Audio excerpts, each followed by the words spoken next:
Hello guys, ഇന്ന് ഞങ്ങൾ ഒരു നാടൻ ചിക്കൻ കറി ഉണ്ടാക്കാൻ പോവാണ്. പഴയ നമ്മൾ കല്യാണ വീട്ടിലൊക്കെ പോയാൽ കഴിക്കുന്ന ഒരു ചിക്കൻ കറിയില്ലേ, ആ ഒരു ടേസ്റ്റിൽ തേങ്ങയൊക്കെ വറുത്ത് നമ്മൾ അമ്മിയിലൊക്കെ അരച്ച് അടുപ്പിലാണ് ഞങ്ങൾ ഉണ്ടാക്കാൻ വേണ്ടി പ്ലാൻ ചെയ്തത്. അങ്ങനെ ഞങ്ങൾ തേങ്ങ വറുക്കുകയാണ്.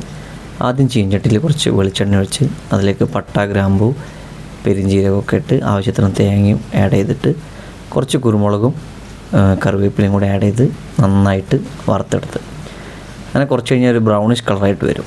അതിനുശേഷം അതിന് വേണ്ട പൊടികളൊക്കെ ചേർത്ത് കുറച്ചും കൂടി നന്നായിട്ട് ഇളക്കിയിട്ട് നന്നായിട്ട് വറുത്തെടുക്കുക. ഇനി ഇത് അമ്മിയിൽ അരയ്ക്കാൻ പോവാണ്. അങ്ങനെ അരയ്ക്കാൻ വേണ്ടി പോയപ്പോൾ ഞാൻ എത്ര നോക്കിയിട്ട് എനിക്ക് ശരിയാവുന്നില്ല. അപ്പോൾ അമ്മ കാണിച്ചെന്ന് എങ്ങനെയാണെന്നുള്ളത്. അതിനുശേഷം ഞാൻ നന്നായിട്ട് അരച്ചിട്ടോ.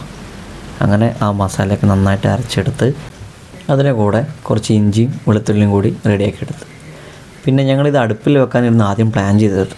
പിന്നെ അടുപ്പ് ഞങ്ങൾ എത്ര നോക്കിയിട്ടും കത്തുന്നില്ല എന്ന് കണ്ടപ്പം ഞങ്ങൾ പ്ലാൻ ബിയിലേക്ക് മാറി. നേരെ സ്റ്റൗവിൽ കൊണ്ടുവച്ച് ഉള്ളിയൊക്കെ ഇട്ട് വറുത്തല്ല വഴറ്റിയെടുത്ത് കൂടെ തക്കാളി, പച്ചമുളകും എല്ലാം ഇട്ട് നന്നായിട്ട് മിക്സ് ചെയ്തെടുത്തതിന് ശേഷം നമ്മൾ നേരത്തെ അരച്ച് വെച്ച ഇഞ്ചി വെളുത്തുള്ളി പേസ്റ്റ് അതിലിട്ട് നന്നായിട്ട് മിക്സ് ചെയ്ത് കൂടെ വറുത്തരച്ച തേങ്ങ കൂടെ ആഡ് ചെയ്ത് വേവ് കൂടി ചിക്കൻ ആയതുകൊണ്ട് ഞങ്ങൾ ആദ്യം കുറച്ച് വിസിൽ കുക്കറിൽ അടിച്ചതിന് ശേഷമാണ് ചട്ടിയിലേക്ക് മാറ്റിയത്.